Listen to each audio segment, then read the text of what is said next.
Hello? Is this better? Shalom, shalom. Oh, good. So, I wanted to talk a meandering course over a topic that has been very dear to my heart for a long time. We're always talking about, we're Torah believers, Yeshua's sacrifice paid for us, and yet we still keep the Torah. And there are people who say, no, you're trying to earn your salvation by keeping the law. And it's like, no, that's not what we're trying to do. That's not who we are. That's not what we're about. However, we're still trying to keep the Torah. Why? What's that about? Right? So I wanted to discuss it a little bit. I wanted to spend most of the time in the apostolic writings, though we will touch from time to time in the law and the prophets. Before we do, however, I would like to open up in a word of prayer, as is my custom. Dear Heavenly Father, thank you for this day. Thank you for, again, allowing us to gather together in peace on your Shabbat. I know that is not a luxury afforded everyone in this world, so thank you for showing us that favor, Father. I ask that you would be with me, be with this discussion. Help us not to transgress, but only to represent your word with truth and clarity. I bless you and I thank you for these things. B'Shem Yeshua Mashiach, amen. So, usually I'm doing the Torah talk, I'm not doing this portion, and I get to read the whole Torah portion, and then I get to finish off with, and the rest is commentary. But since that's not what we're doing today, at this particular juncture, I will say that anything that is not a direct quote is my commentary. So that's my usual disclaimer, yes? And with commentary, it could be wrong. With his word, it never is. But I think the concepts will be self-evident in our discussion today. But I wanted to start, if I may, in 2 Timothy chapter 2, verses 11 through 13.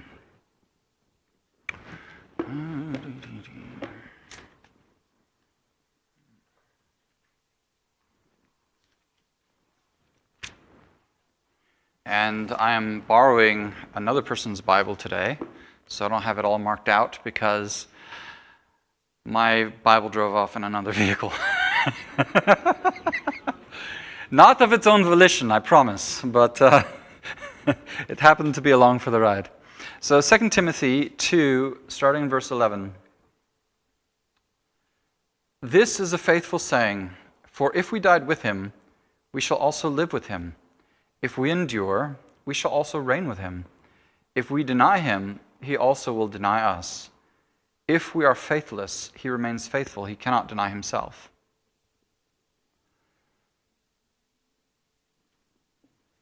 I wanted to discuss a little bit what it means and what it does not mean to deny him. Because I hate spiritual blackmail. I despise it with every fiber of my being.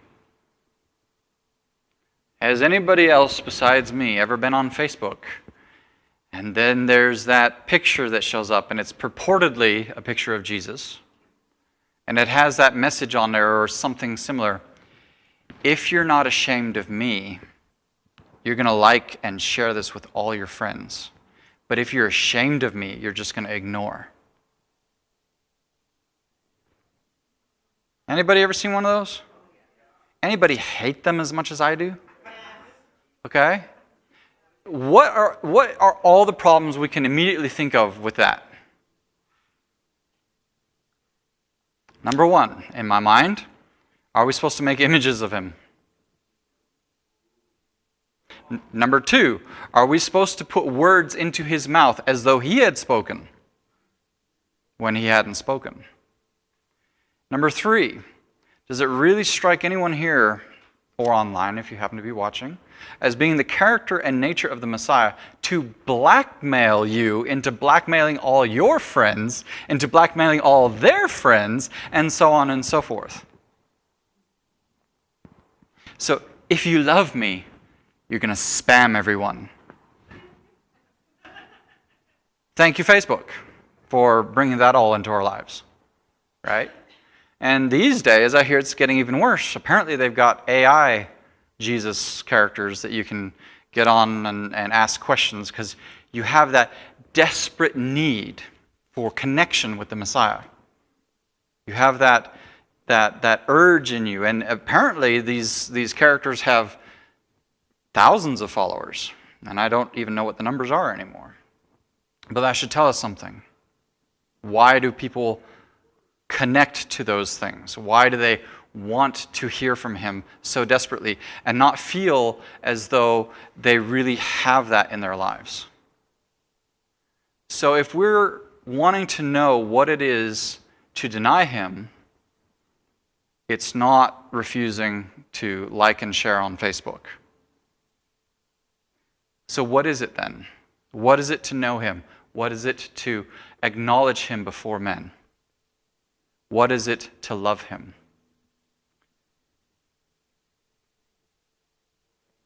Aha! Well, we're going to get there. We're going to get there.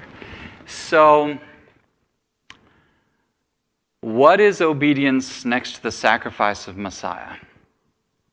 What is my Torah obedience compared with his sacrifice? I mean, what is it worth? It's an interesting thing. A lot of Christendom would say it's nothing. Nothing trumps the sacrifice of Messiah, yes? All right. Let's go for a minute to 1 Samuel 15:22. So I want to address this idea just a little bit, just a smidge. Just because his word is true, it can't be made void.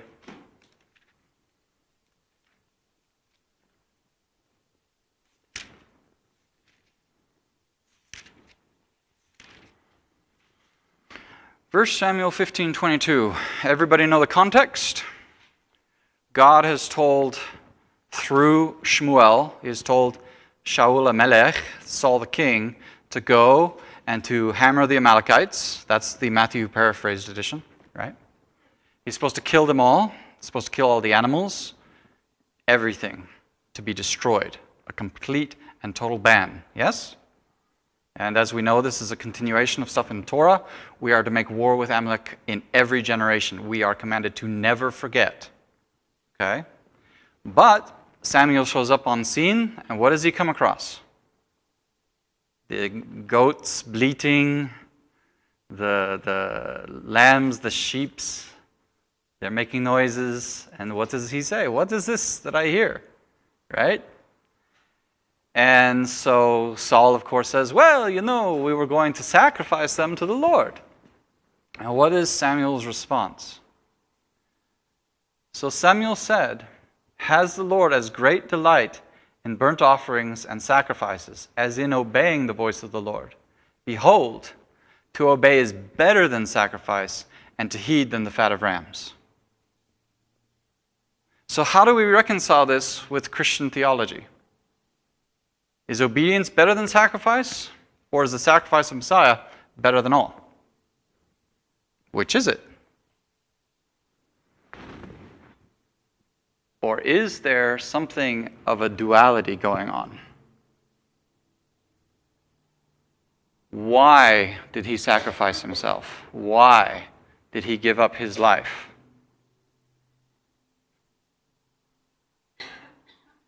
Okay. Romans 5:8. Yes? But God demonstrates his own love toward us, in that while we were still sinners, Mashiach died for us. Okay. So, how does God show love to you, to me, to all of our neighbors? In that, while we were still liars, adulterers, Sabbath breakers, bacon eaters, whatever the case may be, right? Whatever the case may be, knowing that sin creates a separation from God, and he wanted to close that gap, what did he do? He did his part to bring us back into a right relationship with the Father. That is the greatness of his love toward us. And I don't believe there can ever be any greater expression of his love toward us. But is this a one-sided relationship? No, it's not. So how then do we express our love towards him? If you love me, you'll obey my commandments. Why? Why? It's his name. It's his reputation. Okay, so I go out there, I bear his name, not in vain, clearly, right? But I'm telling lies. I'm lying, oh yeah, praise the Lord.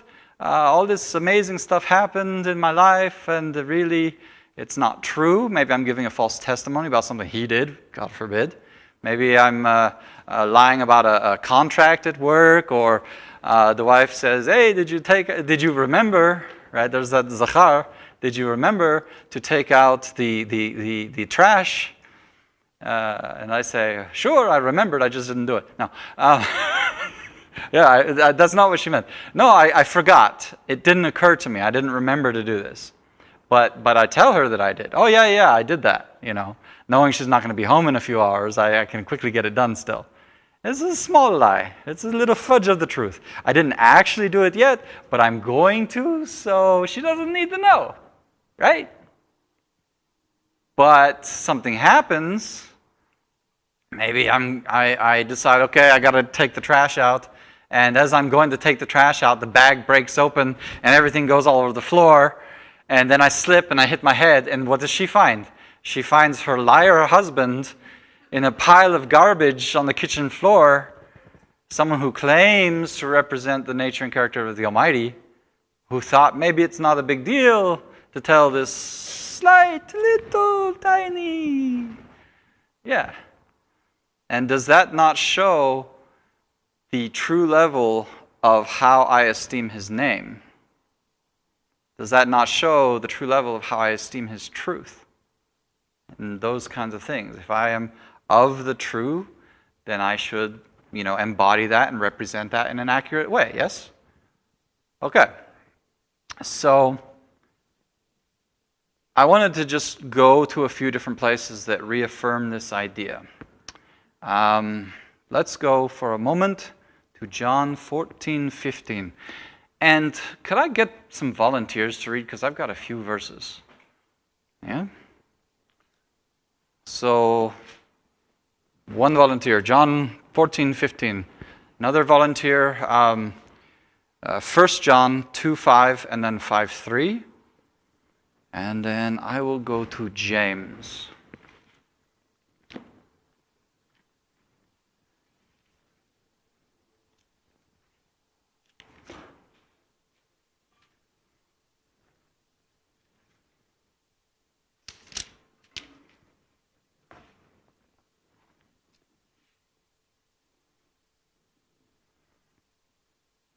Please.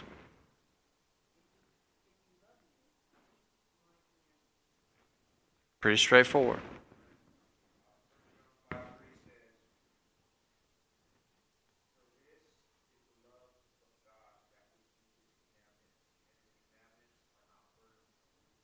Awesome. Would you also do 2:5?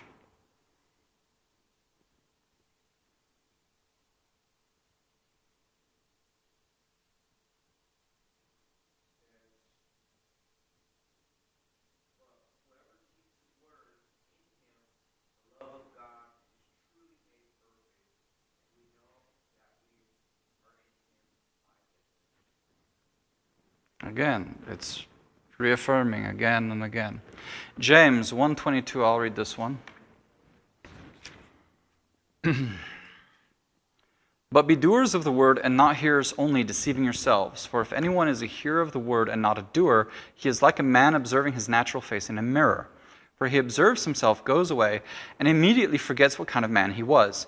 But he who looks into the perfect law of liberty and continues in it, and is not a forgetful hearer, but a doer of the work, this one will be blessed in what he does. If anyone among you thinks he is religious and does not bridle his tongue, but deceives his own heart, this one's religion is useless. Pure and undefiled religion before God and the Father is this, to visit orphans and widows in their trouble, and to keep oneself unspotted from the world. Going back to 2 Timothy,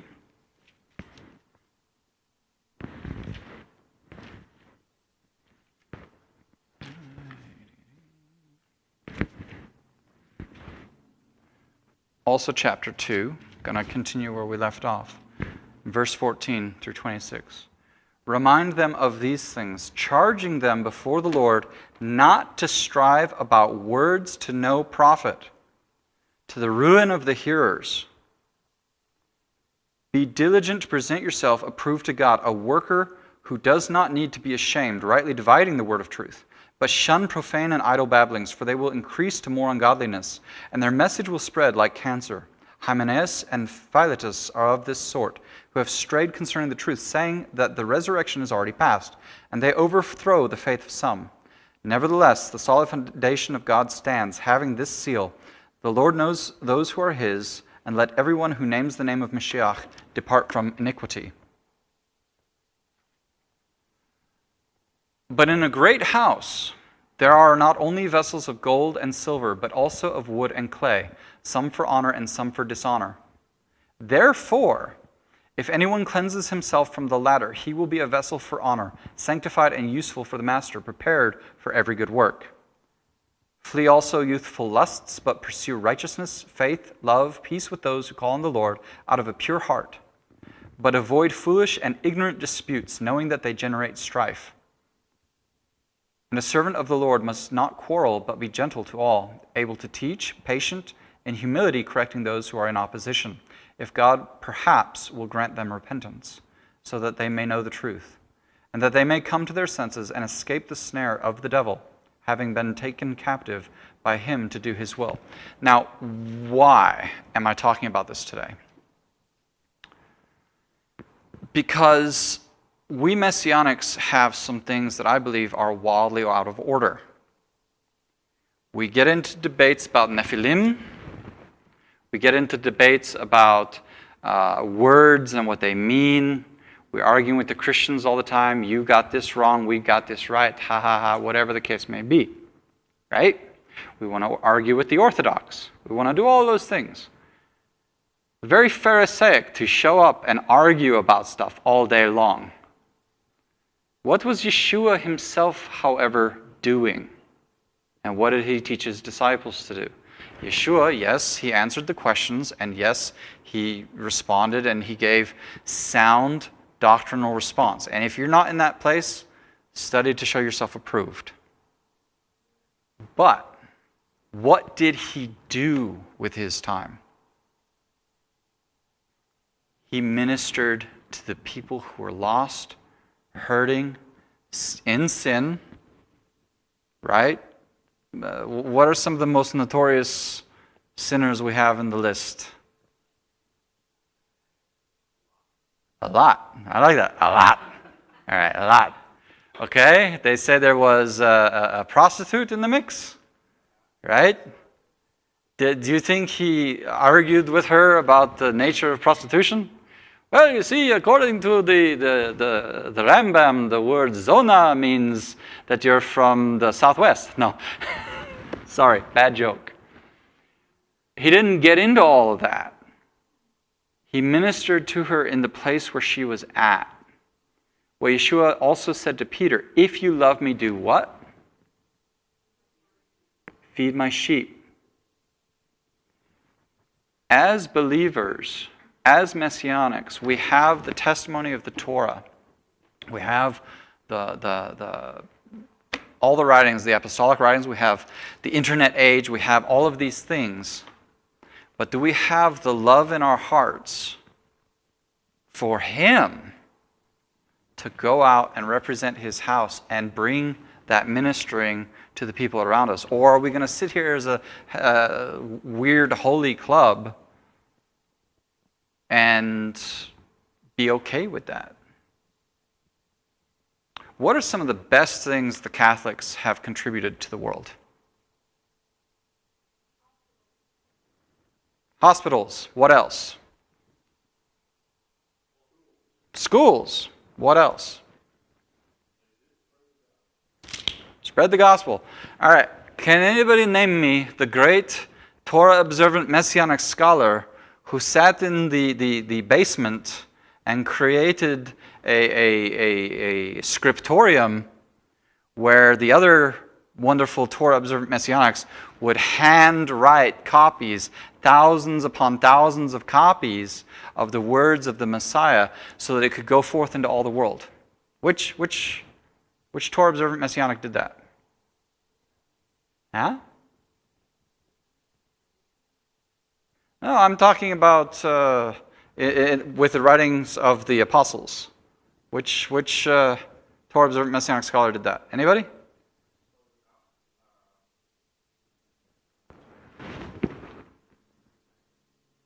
I'm talking about set up a scriptorium and copied thousands of manuscripts by hand for hundreds of years before the printing press and the internet and your useful little phone device. Who kept the words of Yeshua around for 2,000 years for us to sit here and read and hear?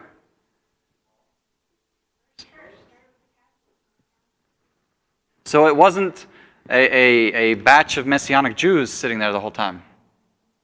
Okay? All right. What about the Pentecostals? What are they good at? They've got worship down to a science, for better or worse. Fair point. What else are they really good at? Okay. They've got this passion, this fire for the Spirit and operating in the Spirit, right? They have this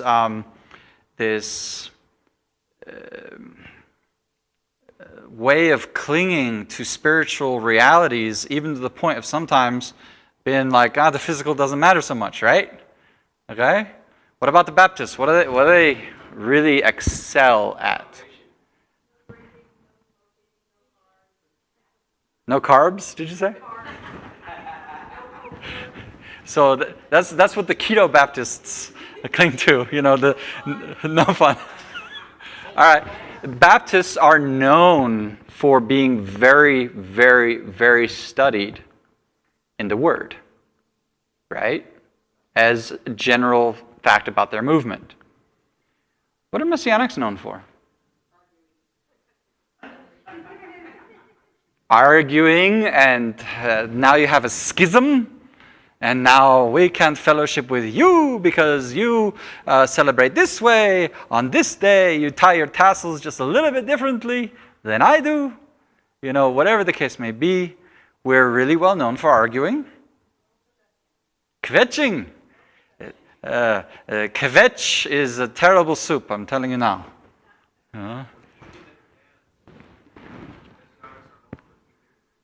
Certainly trying to, in our brand new stumbling kind of a way, right? Absolutely, yes.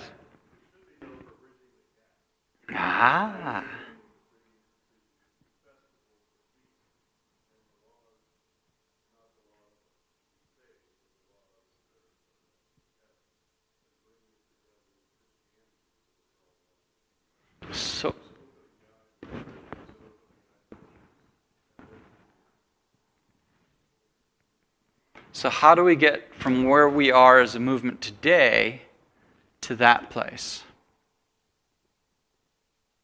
Shema Yisrael, Yehovah Eloheinu Yehovah Echad, ve'ahavta et Yehovah Elohecha bechol levavecha uvechol nafshecha uvechol meodecha. And you shall love the Lord your God with all your heart, with all your soul, with all your might. When we do what we do, when we're keeping the Torah, I'm going to stop there for a minute. Just put that on the shelf. Thought on the shelf. Right up here. Not over there. That's for the bad thoughts. No, I'm kidding. Over here. Thought on the shelf. Let's say you go and you find, I'm a young man, so for me this makes more sense. You find a young woman. You're like, wow, she's amazing. I want to marry her. I want to take care of her. I want to be her husband. I really want to have this beautiful relationship with this woman. Yeah. You find out She took a massive student loan to study the migratory cycle of lemurs or something, And now she's like $250,000 in debt. And, there's some other background stuff that, hey, it's not so great. But you know what? You're like, you know what? You're so amazing to me, and I love you so much. I am going to dig into my bank account, cash in all the gold, all the silver that I've been saving up, right? And I'm going to buy that debt away from you so that you can come into this relationship free and clear, nothing hanging over your head, right? Nothing in the back of your mind chewing away at your nerves because there's this ever-mounting debt against you. Because that's kind of what sin is. Sin acts like a credit card or a student loan debt. It just keeps growing, doesn't it? Funny how that works. One should avoid such things, just saying. Anyway, so you do that. You pay off her debt, you do all those kinds of things. Wonderful. And you bring her into your home. And this woman, she's so happy and so grateful that you have done all this stuff for her. And she says, "Thank you so much, dear. It's amazing. I don't have to do anything in this relationship because you've done it all for me." You say, "Well, darling, it would be nice if you don't make a mess of the house every day before I come home, right? If you don't take any more student loan debts, if you don't do those kinds of things, that would be really awesome for me, right? Because, I don't want to have to keep dealing with that, right?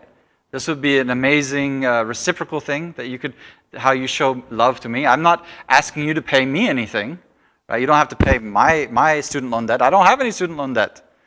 But I would appreciate it if you keep my house in order. This is how you're going to show me some love and affection, right? And so instead of this, she's like, "Well, I have no debt. He's got all the money in the world. I don't have to worry about it." So she goes and she starts getting credit cards, and she starts running up those credit cards, and she's eating bonbons on the couch all day, And for sport, maybe she thinks it's eclectic to have a kind of chaotic grunge atmosphere in the house. So she turns the table over, and maybe she's very artistically inclined now that she has all this free time. I don't know, right? You come home, and you're like, "Okay, why? Why did you do all these things? Why?" I know you don't need to worry about the debt and all that stuff, but why are you setting up this environment in my house, this atmosphere? I've had discussions with Christians who have said to me, now that Jesus died on the cross, I can have a ham sandwich. I want to unpack that for a minute. I want to unpack that for a minute. Let's just unpack the Christian thinking, not even the proper theological argument that we're going to get to, but the Christian thinking. Why would him dying on the cross mean that now you can have a ham sandwich?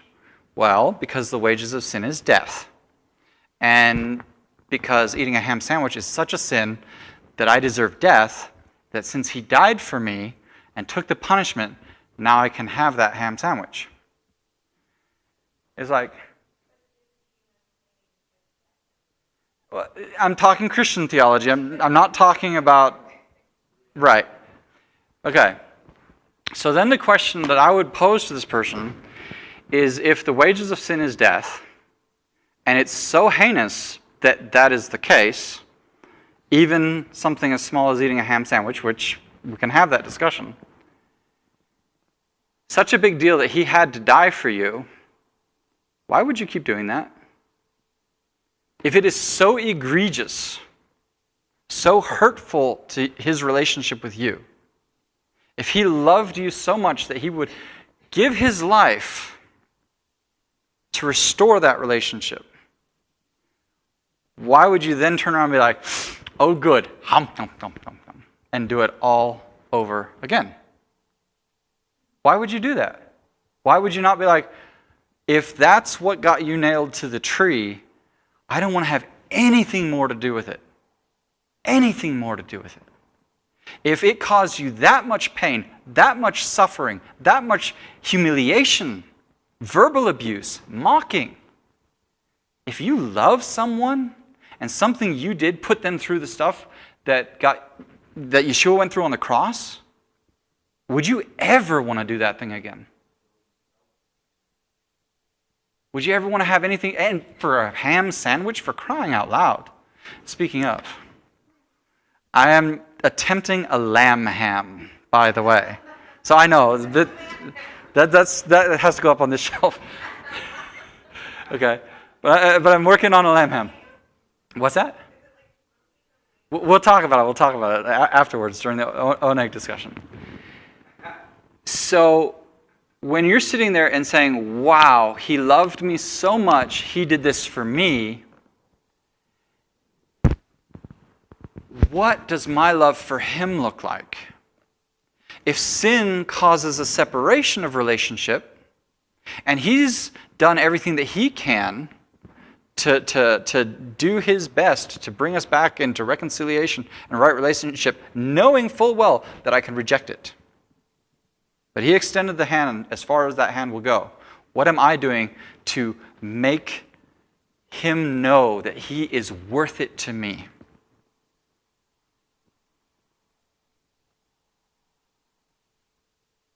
When you imagine a relationship with that significant other, be it your spouse, be it your kid, what do you do to show them that they're special? My wife and I like different things, yeah? And that's just the way we're wired.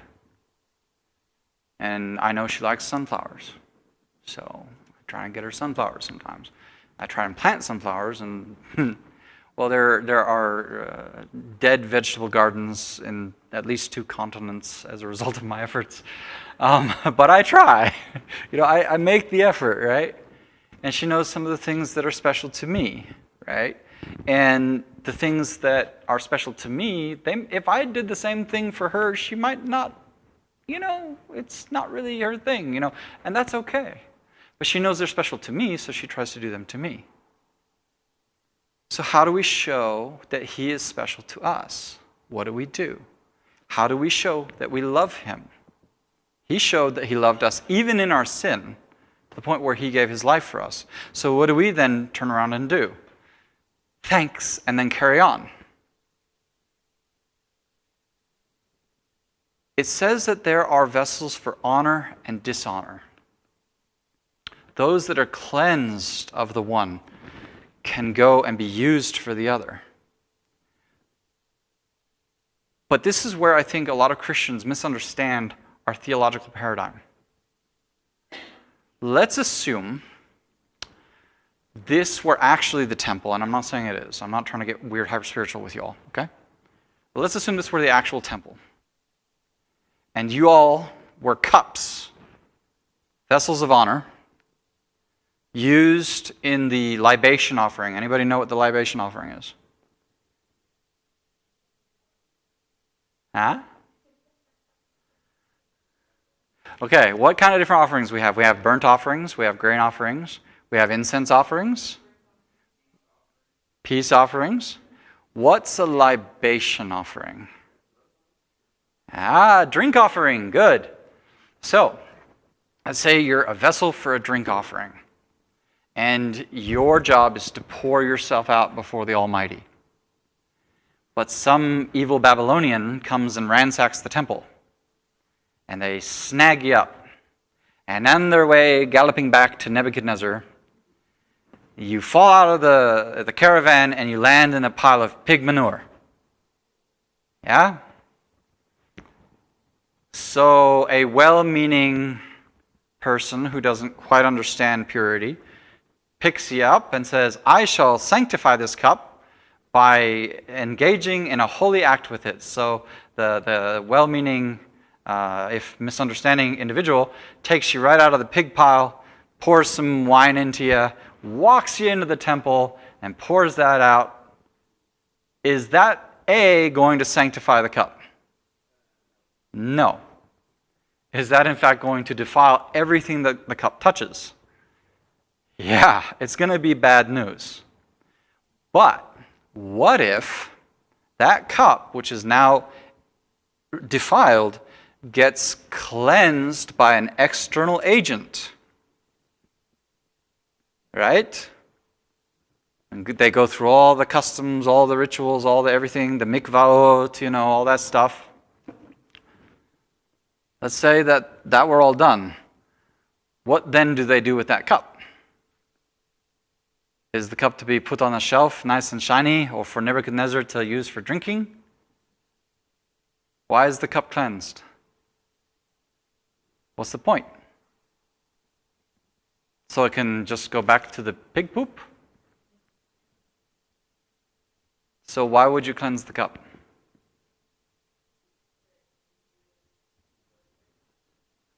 So it can resume its service in the house of God.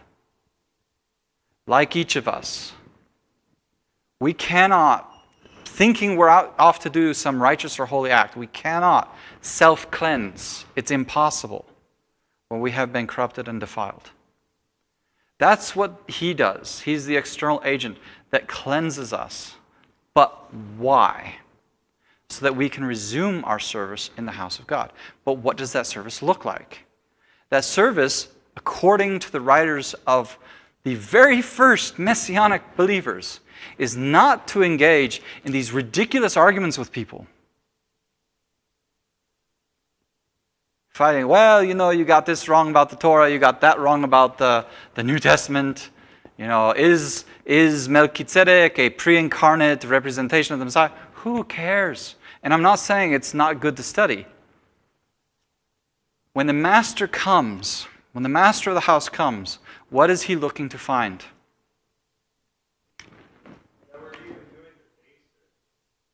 What are the basics?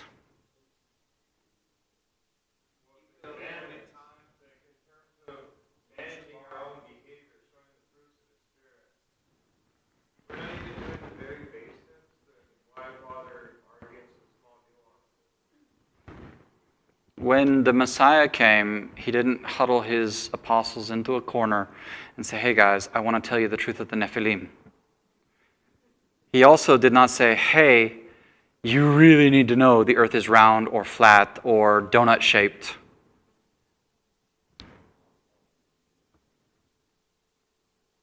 And you know what? I don't care whether it is, and I'm not saying whether it is this, that, or the other. I don't care. And it's not because it's not good to study, like I said. But we have a tendency to spend far too much doing that and far too little time feeding his sheep. There are people out there that are dying while you're arguing over whether or not the earth is round. Not knowing Messiah when they go to meet him. There are people out there right now that have really cooked ideas about Israel. And they're marching in the streets, and some people are cheering really heinous acts. Where's the representation of his people showing what love is? Where's the representation of his people that are actually doing the things that he said we ought to do? Yes, keep his Shabbat. Yes, do those kind of things. And it's not just important to show him love. It's also important to show that we sanctify his name, that he's important to us. But it's also important because it's how we love our neighbor. What happens? Let's say we're all wood merchants. Yeah? We're all wood merchants. Most of you guys collect wood 6 days a week, but I collect wood 7 days a week. So I've got that much more. Do I start getting richer than the rest of you all? Yeah?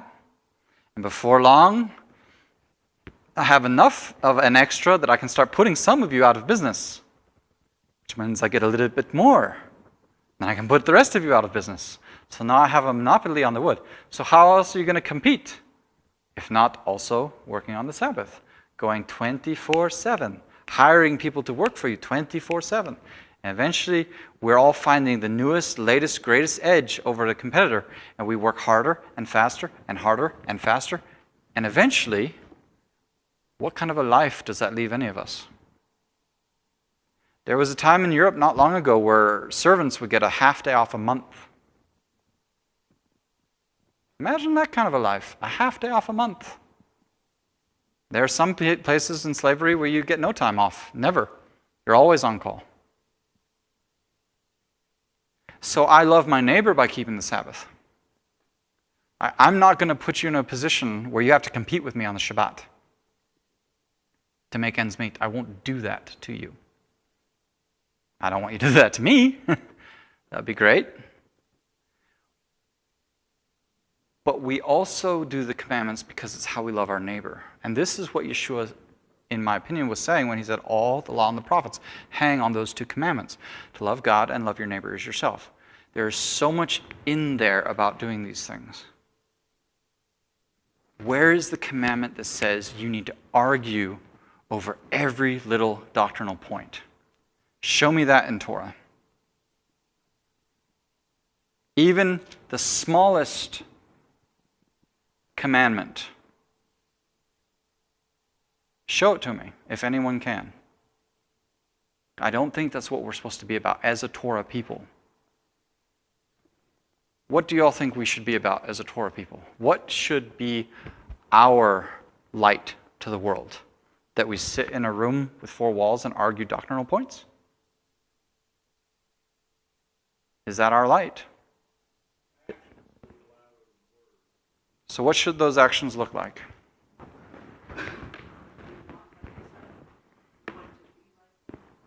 Walk like him, be like him. What did he look like? Where was he? Who was he with? He served. He was with the poor. He was with the sinners. What else did he do? What's that? My gosh, imagine that. Right? Imagine someone who could, with a thought or a word, make Andrew Tate cease from existence if he wanted to. If he wanted to. And zero arrogance about it. Now I use him as an example because he's got a very confident way about him, if you want to put it that way. The Messiah has all the power, all the authority, right?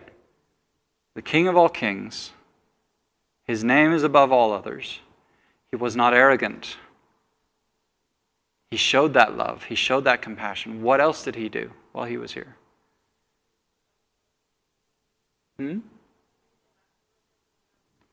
Preach the gospel of the kingdom. I love this one. Master, what shall I do to inherit eternal life? Close your eyes and repeat after me. I, Shmuel, hereby declare that I believe in Yeshua. Right? No, that's not what he said, is it? What did he say? What must I do to inherit eternal life? What did he say? Obey the commandments. Because what is belief? And this is the sticking point for a lot of people. Even the demons believe and tremble. But what is belief? Who here believes in Adolf Hitler? What, he was fiction? Thank you, yes. I like my trick questions. I believe that Adolf Hitler was real. A really bad-headed, wrong-headed, wrong ideas kind of a man who managed to encourage a lot of people towards evil. I believe that he existed. I believe the accounts about him and the things that happened, more or less. I wasn't there, obviously, so I have to take it on the testimony of the millions of witnesses, but whatever. Even with all that, there are some people that don't believe anymore. But I do not believe in him in that I am not a follower of his. Faith without works is dead. It's interesting, it says, we will not be justified by the works. But in fact, elsewhere it says, we will. But why? Why will we be justified by works? Because faith without works is dead. Right? Oh yes, I believe Adolf Hitler was a person. I do not subscribe to his teachings. I'm not a believer in his ways, and therefore I do not walk out the things that he subscribed or prescribed for people to follow. I do not believe in him because I am not a follower of his. And that's the difference in belief. I believe that Caesar was a real person. You know, Julius Caesar invented a kind of bland salad, if you ask me, but among his more notable works, I mean, you know. Sorry. Again, I got bad jokes, people. If y'all haven't met me until now, that's a very common thing. So I believe he existed. I believe Hitler existed. I believe that there's a man out there called Trump. And I believe there's a man out there called Biden. I'm not a believer in any of them. I believe in the one known as Yeshua the Mashiach. They call him Yeshua of Nazareth. I think that's hilarious. Where was he born? Yeah, exactly. I think it's interesting that they often call him Yeshua of Nazareth. But he was born in Bethlehem, city of the king. I'm a believer in him because I try to follow him. I try to emulate him. I try to mold my life after him. And I do not see him getting engaged in these wacky conversations. When his disciples asked him, "Tell us, Master, when will all these things be?" What's the first thing he said to them? Be careful that no one deceives you. The very first words out of his mouth, be careful that no one deceives you. And yet, for all the stuff that he did eventually say along those lines to give us some stuff, he didn't go into this massive thing. It wasn't the main focus of his ministry. That's not what he was about, day in and day out. And if it's what we're about day in and day out, then are we really his disciples? Are we really reflecting his image to the world around us, his light, rather than the light of our own Torah scholarship? I've studied his word, I know what it says, and follow me because I'm the one who's going to set the way for this generation. Come on, right? If the living Torah, the word made flesh, spent his time with the broken and the hurting, ministering to them, pure and undefiled religion is what? To visit the widow and the orphan in their distress. If that's what he was about, if that's what his first follower is about, is it what we are about?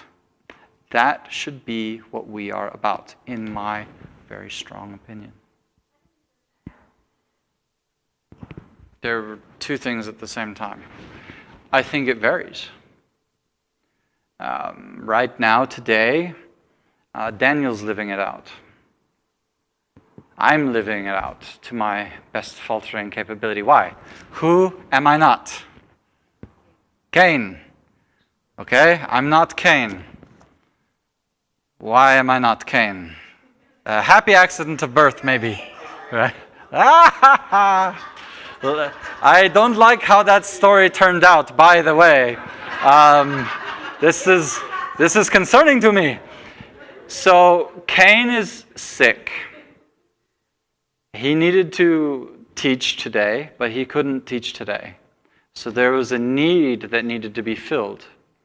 So here am I. I was supposed to be doing security today. I couldn't be doing security today. So, and I should say safety team, because they keep telling me, no, you're saying the wrong thing. Okay, safety. I was supposed to be on the safety team today. I couldn't be on the safety team today. So Daniel was approached. Hey, would you help us with the safety team today?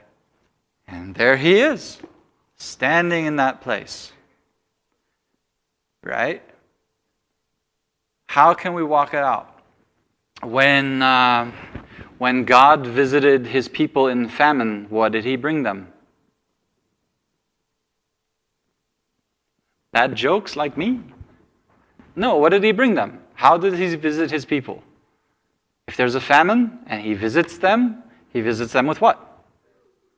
Yes, food, bread, as it says. If someone is in a sick bed, well, how can you visit them? What do you do?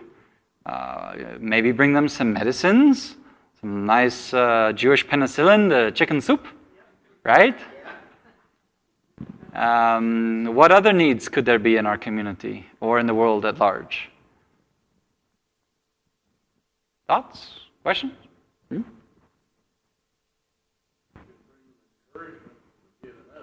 Okay, encouragement when they're giving up. You see somebody who's like, woe is meism. You know what's fascinating about woe is meisms? I have a naturally melancholic disposition. But the moment I see somebody else doing it, I get all like, I need to go help them. It kind of brings me out of myself. And it presents me an opportunity to be like, hey, I can go and try to minister to this person in this place. Right? So I can try to be encouragement. Sometimes that encouragement is like, yeah, I know exactly what you mean. And then I start going into all the biblical examples of biblical people. Lord, if you're going to treat me like this, just kill me now. Right? That was one of my favorites. Or, I did not beget all these people. Another one of my favorites. These are your people. And I love how the Almighty does that to Moses sometimes. Take your people, and it's like, wait a minute, what do you mean my people? What's this about my people, right? I think it's fun looking at the relationship between God and Moses. So encouragement. Somebody's down, and they're in that bad place. Maybe bring them a cup of coffee, a cup of tea, conversation, a listening ear. What about widows and orphans? What can you do there? Well, as it happens, my wife and I adopted an orphan. We have adopted a daughter. Her name is Sophia. Her Hebrew name is Keshet. She's colorful like a rainbow, and she's got an amazing eye for colors. So how do you visit someone in their distress? Well, it depends. What's their distress? What's the hole? What's the lack? What's the gap? I think one of the best examples of this, and it hasn't happened to me yet. I haven't been given this particular spiritual gift as yet. But when the apostles were going into the temple and they got approached by the guy asking for money, what did he need? Why was he sitting there in that position? He was lame, right? And I don't mean that in the modern, he wasn't cool kind of a context, right? He had a physical disability, okay? So what did the apostles say? Well, silver and gold I don't have, but what I do have, I can give you. And he addressed the lameness in that man. He visited that particular need. Yeshua is the one that visited that need with all of us. The greatest one that we have, our separation from the Most High. If we are his little brothers and sisters, right? And we are also functioning in the ways of the house of his Father, ought we not do the same thing for one another and for the world of lost and sick and dying people? This is the love of the Messiah, and this is the love of what we do to show one another who he is and how awesome he is. My gosh, if people can get that hopped up about their political candidate, that excited at the political rally, if they could do that, when we get into his word, when we get into praise and worship, my goodness, wouldn't that be amazing? Wouldn't that be a truly amazing thing to behold?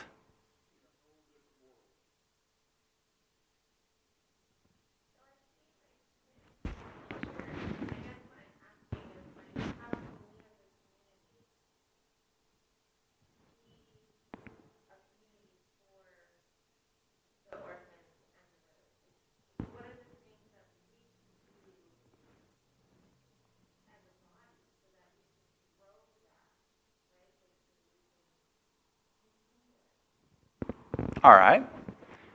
I have some thoughts on that, but before I answer, Manuel?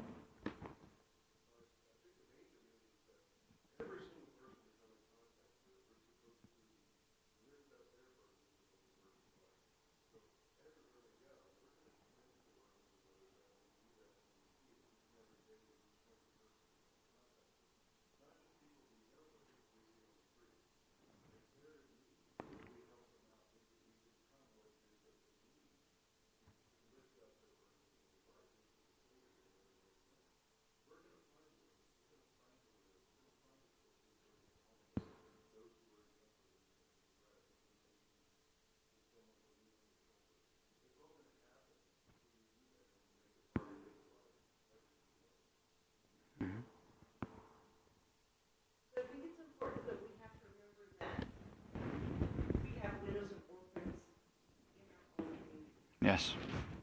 And we need to tend to them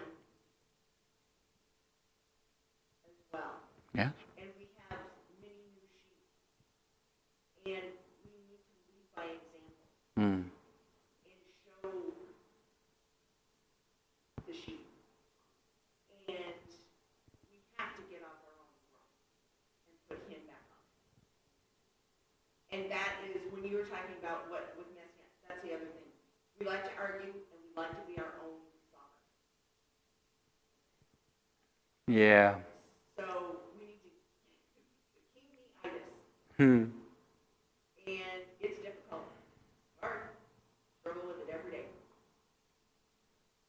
But that's the first thing, is we have to put him back on the throne. He gave us what he told us. He gave us his commands, so we know what is right and wrong. We know what is good, what is evil, so we know what to do. So we basically know how to do it. And we need to stop with our own heart's desires, which goes back to the kingitis. Instead of what we want to do, what is he telling us to do? And I think it's important that we have to do that within the community itself before we can go out of the community to the widows and the orphans. That's important too, but we have to take care within, because there is a lot of lost sheep that are going to be straying outside. Yes. And it grieves me greatly. I agree, and I'll take a couple more hands if there are, and then I'll throw in my 2 cents as well.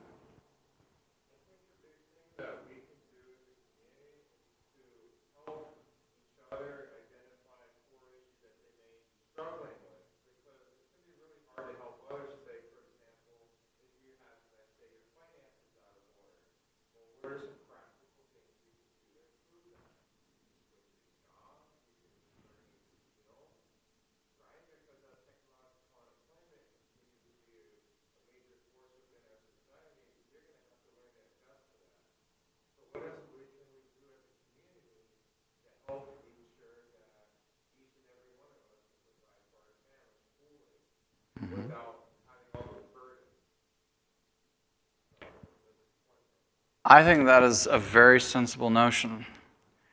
You know, the Torah says that, you know, you're supposed to leave the corners of your fields for who?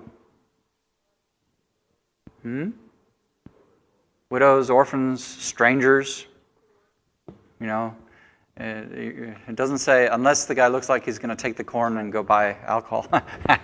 Just saying. But, okay, what if you can't afford it because every last little bit has to go into your debt or whatever? Well, what if we actually worked on getting people out of that place? Saying, okay, well, maybe let's help you find a better job. Well, maybe let's teach you a little bit about finance. What does finance actually look like? What is debt? And what does that actually do to you? And how much do you really pay into it? And can you afford it? No. That's the whole point. It's a very sneaky trap, right? This is a very, very, very good point. Because if you can't even take care of yourself in your own house, how are you going to take care of the person next door? I think another good thing to consider, how much time do you spend studying His Word and spending time with the King outside of Shabbat. Right? Good company helps you to shape your character. Bad company helps you to shape your character. You become very similar to the people you spend a lot of time with, to the influences you get into your life. If you want to be more like him, maybe spend more time with him. Don't let it just be that you come to Shabbat and you hear this message, okay, cool, we talked about the Torah again. I didn't do any work. I didn't even stop at Starbucks on the way. Whatever the case may be, right? I managed to get my coffee the night before, or the day before the sunset, You had that 13 seconds before the sun actually went down, right? So it was all just so. But then the rest of the week you ignore him? Will you really be cultivating in yourself or in our community that kind of a thing if all you do is show up here for a couple hours a week and just hear about him? Be doers of the word and not hearers only, deceiving yourselves. What would even be the point if we just showed up here every week, we had these discussions, we went back home, and then we just carried on with life? I mean, that seems a bad investment to me. I'm not that amusing, or charming for that matter. And, I can't see the purpose of that sort of thing. So, perhaps a combination of all these ideas, but one of my ideas is to start with someone. Someone. Could be a family member, could be a neighbor, could be whatever. Start with someone.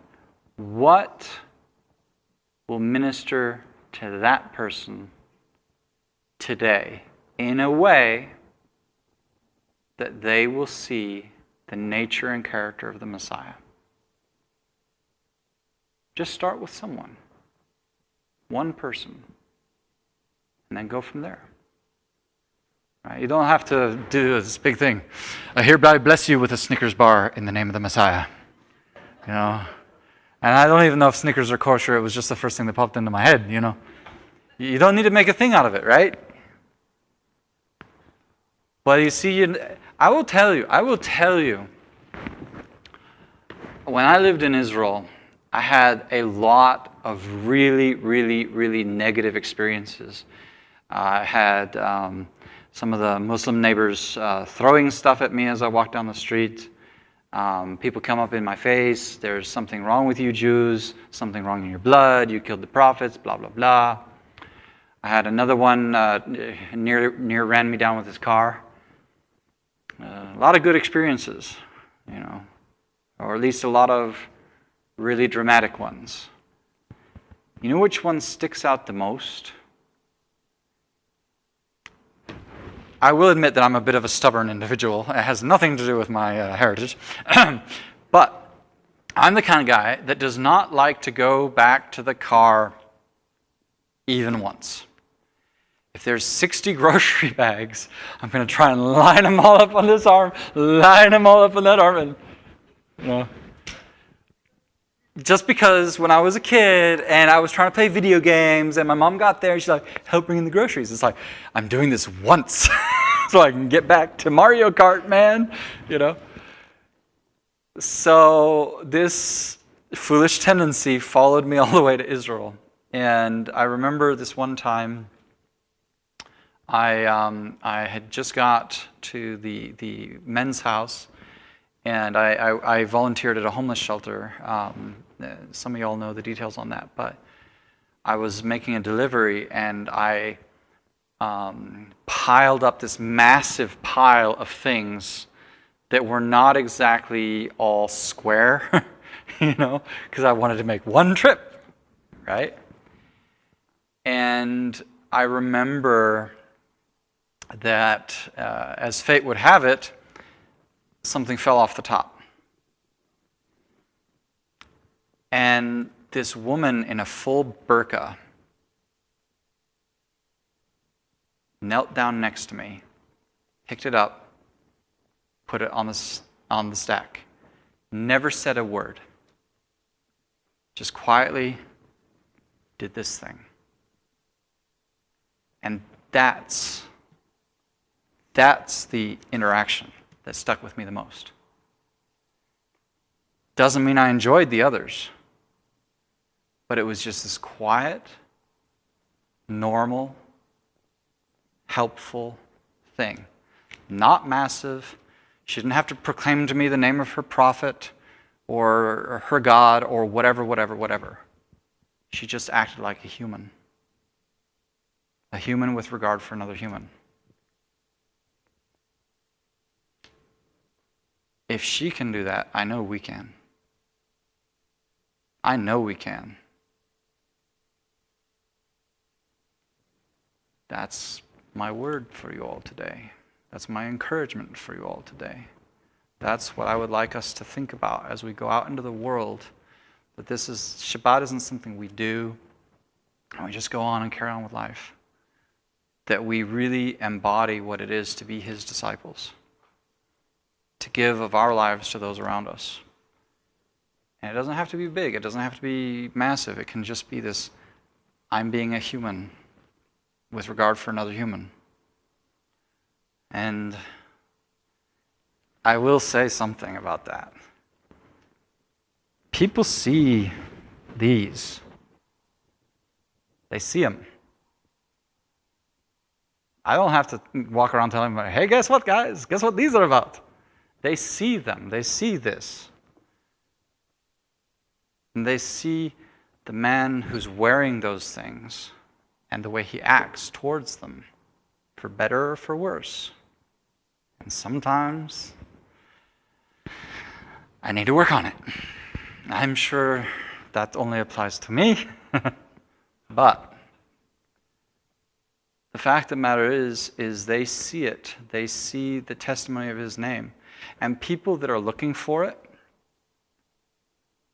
they recognize the hallmarks, and something resonates in them. They might not even know what it is. When I first came to be a Torah observant Messianic, I thought I was the only one in the world. I'm the only one. You know. The reason I thought that is because the Messianics I had met up to that point were what I like to call Christians with kippas. People who try to make Christianity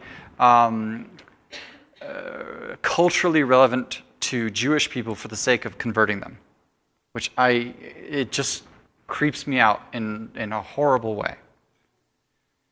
But when I began grappling with, okay, I know that Yeshua is the Messiah, but every Christian is telling me that the law's been done away with. How do I grapple with this? And for a very long time, I'm wrestling with this. For about 5 years. I don't remember the exact numbers. But I remember in South Africa when I finally had that, oh, wait, I am supposed to be doing all this. Okay. Click. You know. It was a week or two later, I got invited to the house of some Torah observant Messianic Jews.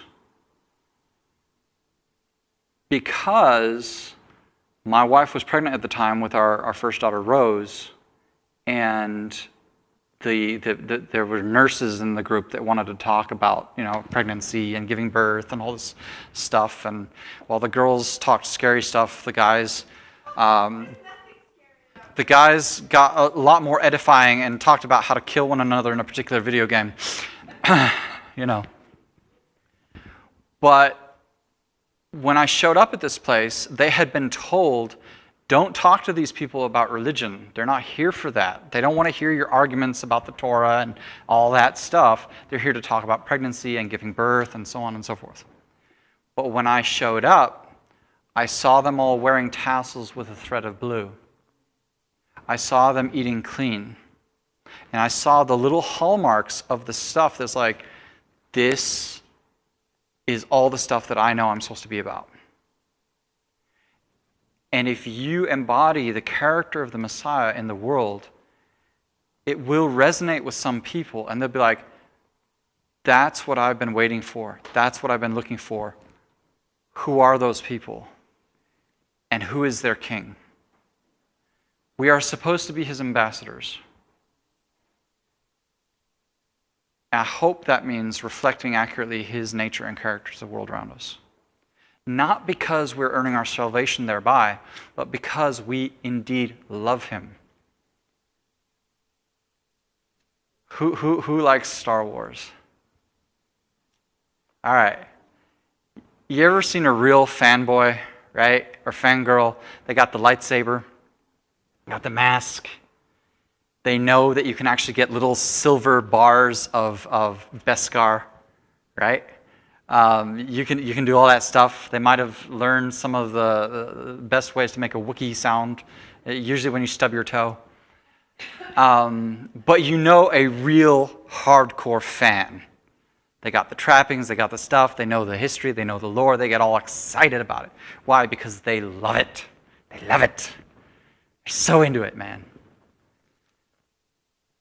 You can see it.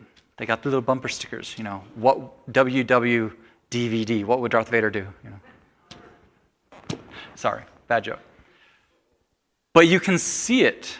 It's pouring out of them. They listen to the music, they go to the conventions, they might do like I did and camp out in front of the movie theater for the tickets when they first go on sale, you know, stuff like that. And you can identify that they're really into that. But what does it tell you what that thing is to them? I mean, Star Wars might not be special. Anybody not care about Star Wars? Okay, you don't care about Star Wars. But when you see somebody else really losing their mind over Star Wars, you may not understand it, but you know that Star Wars is special to them. Does our love of the Messiah show in our lives? You know, I'm not going to get a lightsaber that says WWJD on there, right? But I have a sword, you know. I carry his word with me everywhere I go. Literally. Anybody ever seen me with this bag before? Anybody know what's inside of there?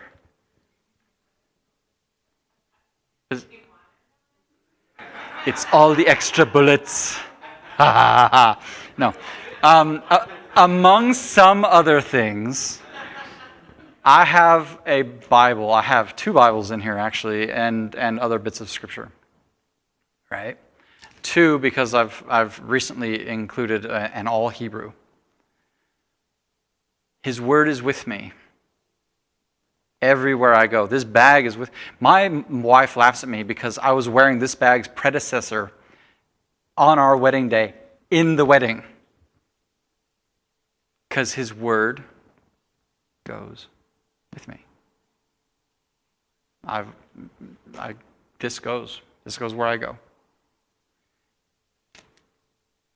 So the love of God is obeying his commandments, reflecting who he is, his character. If he kept the feast, I keep the feast. If he kept Shabbat, I keep Shabbat. If he ministered to the downtrodden, that's what I should do. I should leave the corners of my field for the stranger and the widow. And I should minister to those around me as though I'm trying to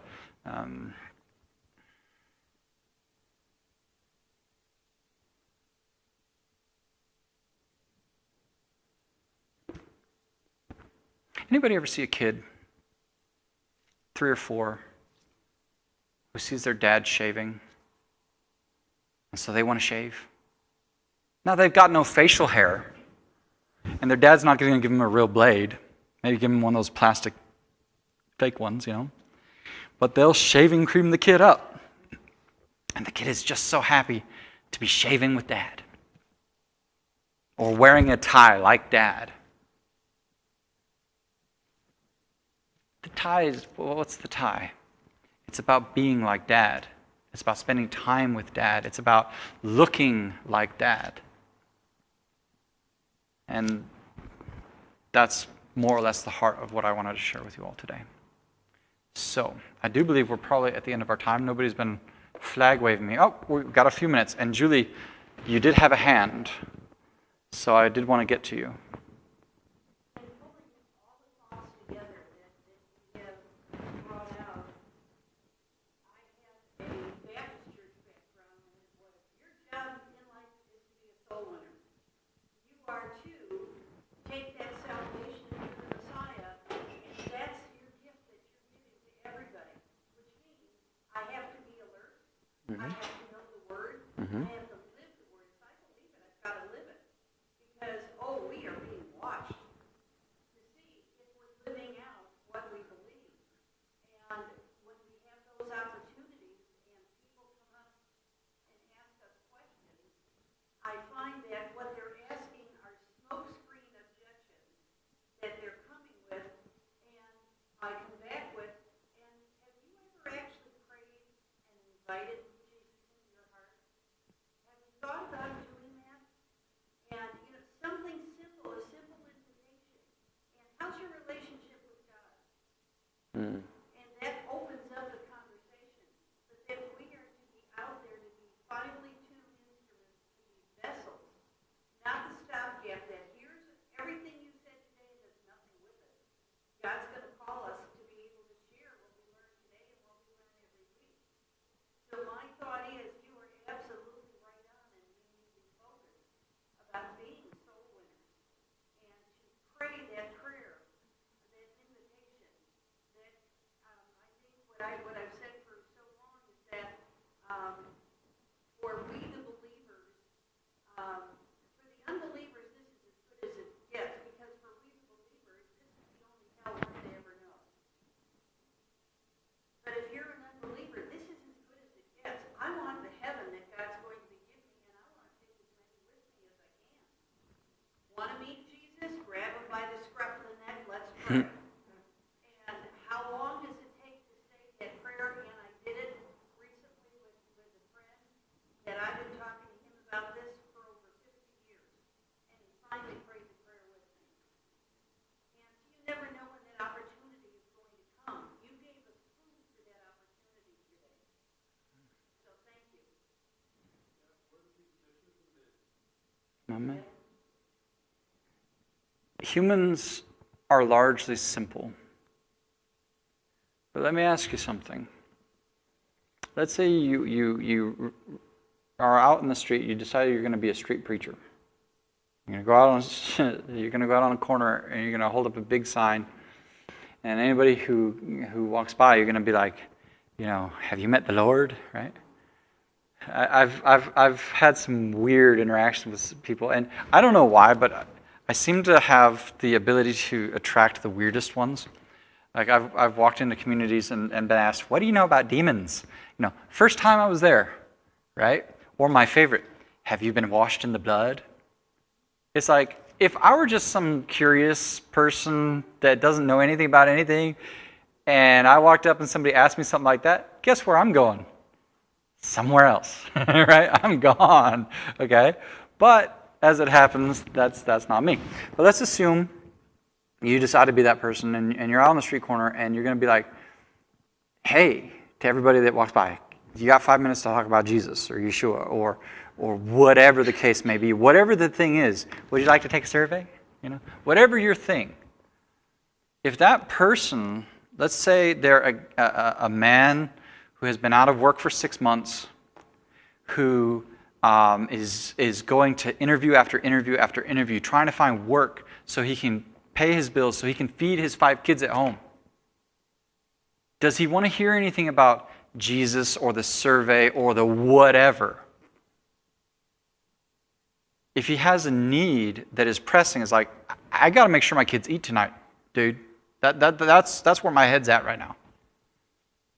And you're sitting there and you're like, hey, but I just want you to put that on hold so I can talk to you about this other thing. There's something not sensible about that. We're told in the parable, and this will be my last thing, because I know we got to stop and then we'll keep talking over there later. We're told in the parable of the sower. The sower goes out to sow, and he sows, and some of the seed falls here, some of the seed falls there, some of the seed falls everywhere. Let me ask you something. Where does the good soil come from in the first place? And I'm talking literal physical farming. Where does the good soil come from in the first place? It's been worked. You don't just walk out into the forest with the boulders and the weeds and the whatever and start going, bless the crop, O Lord. You first till the soil. You get rid of the rocks, you get rid of the weeds, you check the pH, right? You make sure it's the right composition of sand and clay and nutrients. You get some fertilizer in there, maybe some composting, whatever the case may be. But you don't think you're just going to throw a seed at a stone and grow in the name of the Lord, right? I mean, I don't have that ability. I don't know about y'all. But how often do people go out there with the idea that I'm going to sow the seed into your life? They have done nothing to prepare that soil. If that man is trying to find work so he can feed his kids that night, and you're just throwing that seed at him, what might be going on in his heart? The concerns of the world? Maybe. So what if you can help to address some of those concerns and expose some of that good soil before you start trying to put that seed in there? Like, Jesus loves you, but I don't love you enough to help you figure out your situation with your kids. Is that really the message we want to send about our King? He loves you, but not enough for your kids to eat. So we're not going to address that. I'm just going to put you on the tally of my, I witnessed to another person this week. Is that serving them? Is that serving them, or is that serving you? Just a thought. The soil needs to be tilled. And again, how do we do that functionally? We could talk for hours, but I already have, and we need to stop. So, yes. No? No? You look like you had a comment. Yeah.